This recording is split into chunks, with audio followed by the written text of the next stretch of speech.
મિત્રો આવી ગયો છું અમારી સાઈડ પર અને અત્યારે આખું મકાન અત્યારે પૂર્ણ થયું અને આગળનું એલિવેશન પણ કમ્પ્લીટ થઈ ગયું અને અત્યારે સારું અત્યારનું કામ આગળનું એલિવેશન તમને કેવું લાગે એ પણ કોમેન્ટમાં જરૂરથી જણાવજો અને અત્યારે જઈશું આપણે બીજી સાઈડ પર અમારી બીજી સાઈડ પર આવી ગયો અને અત્યારે આ મકાન 1050 સ્ક્વેર ફૂટમાં રહેવાનું અને અત્યારે અંદરનું પ્લાસ્ટર પણ ચાલી રહ્યું અને હવે થશે બહારનું પ્લાસ્ટર અને અત્યારે હું તમને અંદર લઈ જાઉં અત્યારે મિત્રો આખી એક લિવિંગ રૂમ રહેવાની અને 14 બાય 12 ની આખી એક મોટી લિવિંગ રૂમ આવી જશે અને આપણો આવી જશે કોર્નર વાળો સોફા અને આવી જશે એક આખું કબાટ અને આવી જશે ટીવી અને હવે જઈશું આપણે કિચનમાં હવે આ કિચનમાં એક મસ્ત ગોળાકાર આખો દરવાજો આવી જશે અને બેનોને કમ્ફર્ટેબલ લાગે એ રીતના આપણે કિચન પણ બનાવ્યું એ સ્પેસ પણ એ રીતના આપણે ખુલ્લી રાખી અને અહીંયાથી આપણે આવી જશે આ એક ફ્રીજ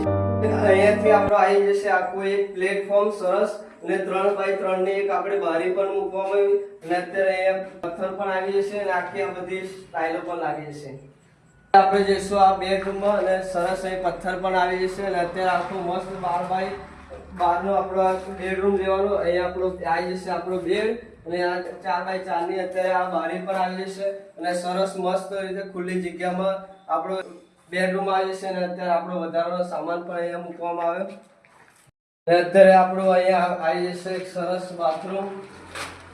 અને આખો આ બાથરૂમ રહેવાનો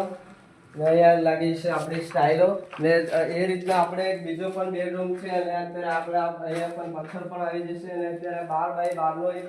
બીજો એક પણ બેડરૂમ રહેવાનો અને અત્યારે અહીંયા લાગી છે આવી જશે અહીંયા બેડ ને 4 બાય 4 ની એક સરસ બારી આપણે ચડાઈ એ રીતના પણ આપણે દાદર પણ બનાવી દીધો અને અહીંયા લાગી જશે આપણી રેલિંગ અને આખો મોસ્ટ મોટો બેન કેબિન રહેવાનું આપણે આવી ગયા છે ધાબામાં અને અત્યારે આખી આ પેરાપેટ આપણી કમ્પ્લીટ થઈ ગઈ અને અહીંયા ચાલુ થશે આપણું પ્લાસ્ટરનું કામ મકાન 1050 સ્ક્વેર ફૂટમાં રહેવાનું તમારે પણ કંઈ બાંધકામને લગતા કામ હોય તો અમારી કેશવ કન્સ્ટ્રક્શનની ટીમનો આપ સંપર્ક પણ કરી શકો.